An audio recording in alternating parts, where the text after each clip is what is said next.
Alright guys, we're here. We're coming up this long sandy road. You wouldn't think there was a nursery back here, but there is. Look, come on, let's go check this thing out. It's amazing.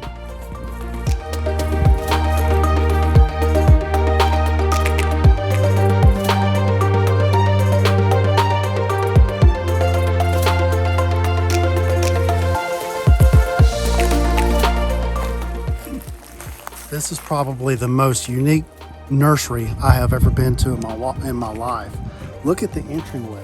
There's little welcome signs showing you down a path to where they have all their potted plants. You're going to be blown away at how they have this nursery set up. Simply amazing. There's other things to see along the path. Let's go check them out.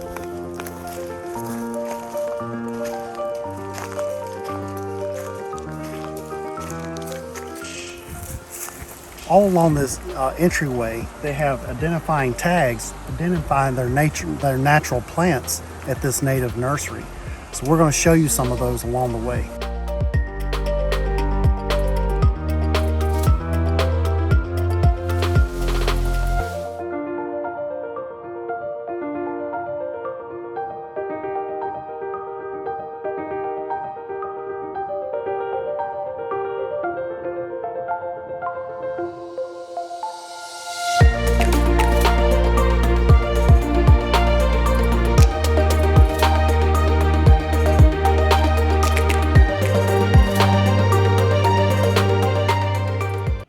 All right, we're out here with Sam Mellow of Sandhill Native Nursery.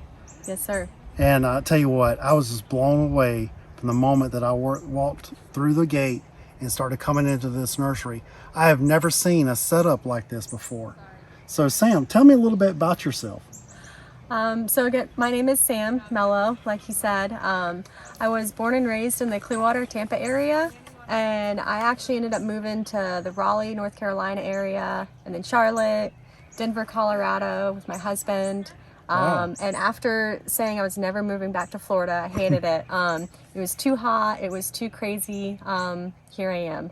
And I'm actually really glad I made it back here because despite the fact of growing up in the Clearwater, Tampa area, just thinking it was kind of a concrete jungle, there wasn't any seasons, I've absolutely actually fell in love with Northwest Florida.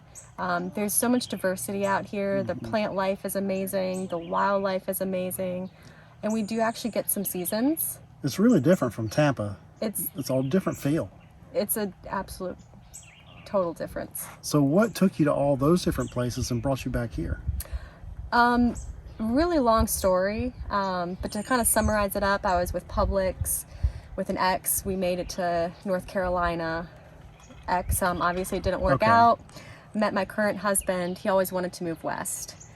So we were in Colorado. We were looking for a new home. And then Michael hit in Northwest Florida, as everybody knows what happened with Michael. So his parents actually gave us a really good opportunity for a place to stay. So we really couldn't say no when we were looking at really expensive places out in Colorado. So we just decided to take a risk and make the jump and come back down here, even though we had no idea what we were doing in life. So here you are. Basically. So how long have you been here now? So we have been here, we moved here in 2019. And we actually started the nursery, I believe it was about January of 2021 is when we started putting around our thoughts and things like that and really diving in, learning about the plants. My husband and I knew nothing about plants at all, really, when we moved here. Yeah. And now here you are with a native nursery. Yep. So why native plants? Why a native nursery? So when we first moved here, we basically were just buying stuff from Lowe's, Home Depot, things like that. Yeah. And as many people have probably experienced before, they either live or they die. And when you do buy this stuff, if they end up dying, a lot of the tags don't tell you what growing zones, how cold they can handle, what is even the actual name of it. It tells you this is some sunburst sunflower. And it's like, and they don't tell you that it's not meant for this region. Exactly. And so there's a lot of things that it's very difficult to find out the information on how it grows. So after we put in a lot of plants and 90% of them died the first winter, we got very discouraged. And we just happened upon some books by Doug Tallamy. about like the importance of native plants and everything like that, Okay. and basically how it's all connected. And so for those of you that might not know much about native plants, native plants are different than invasives, and native plants were here before the European settlers came over. And the importance of native plants is essentially that they're going to have evolved with our native wildlife species. So if we essentially take out our native plant species or let them outcompete, we're slowly decreasing the diversity of our wildlife species. And that starts as simple as something as your wasps or your bees or your ants or whatever it So might you're be. really throwing your grasshoppers. ecosystem out of balance like that. Yep, because then that goes all the way up the chain to your birds and your snakes and your hawks and so on and so forth. I got you. Well, So- great. Also when you go to Lowe's and Home Depot and those other big box stores, they don't tell you what's good for your area. They just generally just sell you a plant, and that's it. Yep. They don't tell you if it's good for sandy soil that we have here in Florida. And that's actually interesting when you say that, because I get a lot of people who are like, well, I have sandy soil. How do I need to amend it? And I'm like, well, actually, you don't need to amend it because these are native plants and they thrive in sand. And they're That's like, right. oh, what? I've never heard of such a thing. Yeah. So it's actually kind of cool when you do work with your natives and you put them where they actually evolved from and where they can thrive to begin with. Your maintenance and your growing care is better. And Yeah. it is very true that You don't have to fight Mother Nature Yep. to grow your plants. Yep, it Yeah. becomes easier. All right. So who is your target market? Who are you trying to reach out to with native plants? I think anyone who cares about the earth and the ecosystem and just making sure we kind of keep progressing in a positive way. And that could be anyone. That could be somebody who, they just bought a new suburban house by D.R. Horton. But maybe they bought that because the price was good. They needed that for their home or for their size of their family. But, they're still upset. Like, okay, I got this great home, but now there's no plants. And everything like that. It could be somebody that's living out in the woods and has 56 acres and they have a creek, they have a pond, and they have a dry area. They've got gopher tortoises. It could be an old lady. It could be someone in their early 20s. Really, it doesn't matter how old, how young, where you live. If you're interested in providing shade, if you're interested in helping the overall ecosystem or wildlife, native plants, it can be a very valuable and easy choice to choose. Okay. Now, I have a very serious question. It's going to help us get to know who you are. If you could have one superpower, what would it be? Oh boy. Just keep it light, people. Just keep it light. You gave me a preface on these questions and I forgot about this one anyways. I'm not good with superheroes or anything like that, so my answer is probably going to be pretty stupid to a lot of you. But I would probably say it would just be able to be connecting people and being able to be there and helping to understand what people are really about. So that way I could figure out how you best fit in the community and what really makes you thrive and what makes your passion really show in life. I'd like to fly. That sounds more fun. All right. So what really turned me on to your nursery is how you have it laid out. You have wandering paths through the forest and you have all your plants laid out and you have the natural species growing. What made you come up with that design of the wandering paths? I've never seen anybody do that with their commercial nursery before. So there's a nursery out in Tallahassee, Native Nurseries, and that was kind of the beginning inspiration from it. So when you go there, they're basically under a huge canopy. And it's probably 90% shade, so they're kind of limited to the kind of plants that they can sell. But what they do to help increase the amount of seed germination and things that they can grow themselves is they plant mother plants all along their nursery. So basically it kind of makes you feel like you're kind of in a park setting. Oh. And so it was really cool. And when we were looking for a nursery setting, we kind of started looking at a bunch of different properties. And it was just something about this place when we got here. My husband was like, this is it. And I'm like, This is it. This is it? We've been here for 30 seconds. I'm like, oh boy. But over time, once we decided, once we purchased it, once we started coming out here, when we got to the nursery area, when we're at where it's behind us, I was like, this is it. This is where we're having the nursery. And I wanted it to kind of be a park setting. I wanted people to come out into nature and see what that experience is like. Because one of the main reasons I didn't want to come back to Florida is one of the reasons a lot of people hate Florida. It's an overgrown jungle, and they just don't know how to tame it and feel like it's, you know, accessible and you can be out there. People love the woods of, you know, Oregon or North Carolina, Colorado, something you feel like you can walk in. And taming Florida and taming the Southeast it's a nightmare. But if you understand how to work with it, if you understand how to properly, you know, work with those species, it can be beautiful. And we were actually pretty lucky because a lot of our paths and the winding ways, they were actually already here naturally like this. Really? Yep. So we didn't actually have to do terribly much clearing. The land basically created the whole footprint for us. Wow, that's amazing. How much property are you on right here? We're on 10 acres and the nursery probably sits on about 2. Wow, that's amazing. So you have a lot of room that you could expand to. We do. And we do hope in the future to slowly start bringing in some public trails for people to come out to, and basically be able to, like, you know, pack a lunch, bring a camera, bring a drawing pad or something like that, and just feel like they're immersed in nature, and just be able to be like, you know, this is a place I haven't been able to find in a while, or the inspiration I haven't been able to find. And it's just, we're not far off of 231, about 10 minutes, but it just feels quiet and it just feels different out here. It's really about, you're about 2 to 2.5, 3 miles off of the main road. Yep. Yeah, it's a good drive. There's absolutely no vehicle noise where we're at. It's nice. Yeah. Now, whenever I first came up and I introduced myself to Samantha, I said, I'm a plant guy. Moreover, I'm a fruit guy. What is your favorite plant?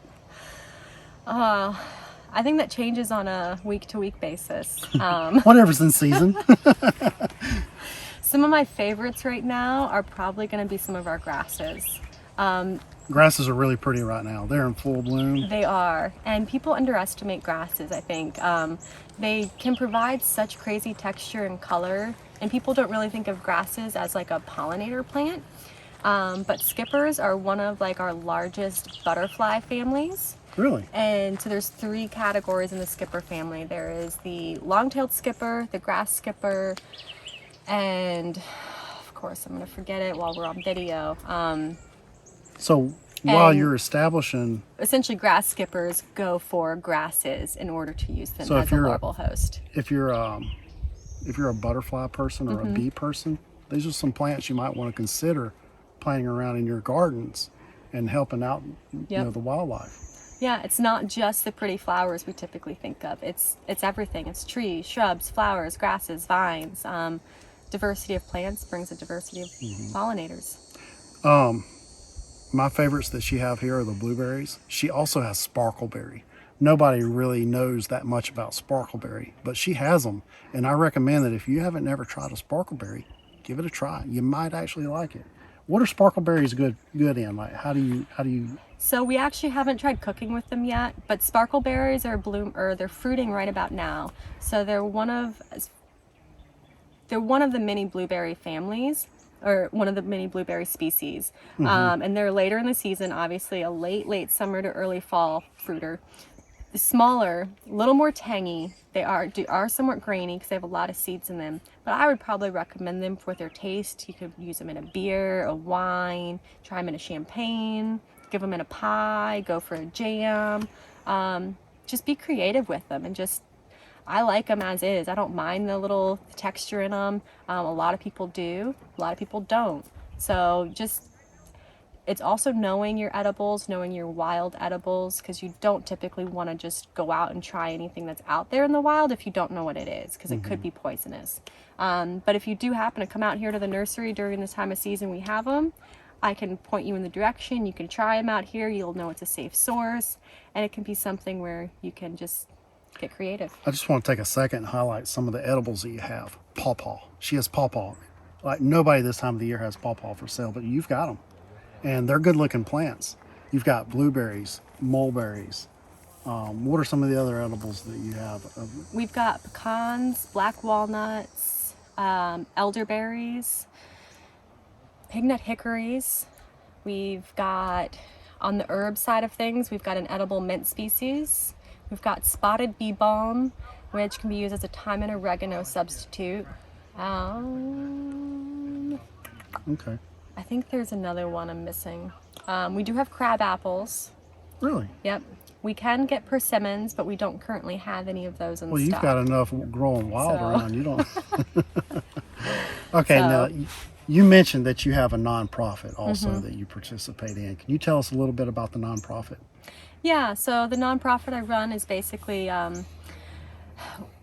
we're trying to work, it's like a gardening nonprofit, but gardening is kind of the core of it. And then there's like, kind of like a spider web, and then it goes out in different branches. But we're looking into like educating on growing your own food, harvesting your own food, foraging your own food, composting, beekeeping, getting into essentially the homesteading aspect side of things. So how do you say raise chickens and then, turn around and skin them and use them within your foods, just a lot of different things in those kind of areas, and just trying to really pull in a lot of different things and being able to educate how you do that and how you do it healthy. And so that way people can learn how to do things that have not been forgotten, but almost were forgotten before we all realized, like, wait, this is some really valuable information that we don't want to lose. So That's right. And just trying to connect people back together through it. Great. Now, you also mentioned to me about the E.O. Wilson Biophilia Center. Could you tell us a little bit about that? Yeah, so the E.O. Wilson Biophilia Center is a conservation center in Northwest Florida. They're not too far away from where we are. They work with 4th and 7th grade school, or 4th and 7th graders, on educating them. And so right now they're actually looking for a tool to help with educating the students on gopher tortoise research, and kind of like they do a bunch of conservation efforts and relocation of gopher tortoises. So essentially for the next couple weeks, I think it's up until about now till October 15th, we're going to be running a sale on our plants, on our trees only, $5 off on any tree. And then in addition to that, we're going to be donating $5 to E.O. Wilson Biophilia Center.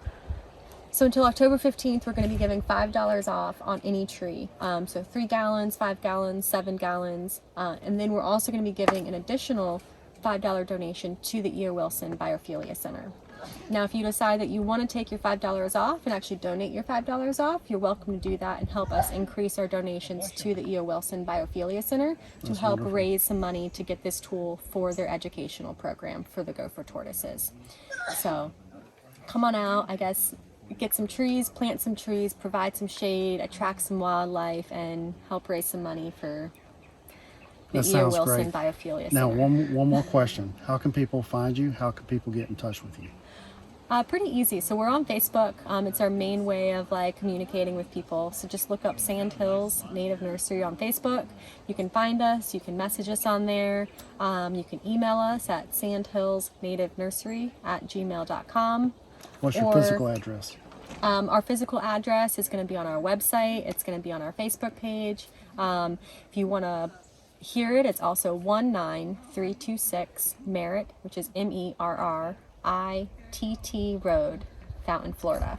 Okay. So, and you can also contact me via phone or text, which is also going to be on any of the platforms as well. When are you currently open?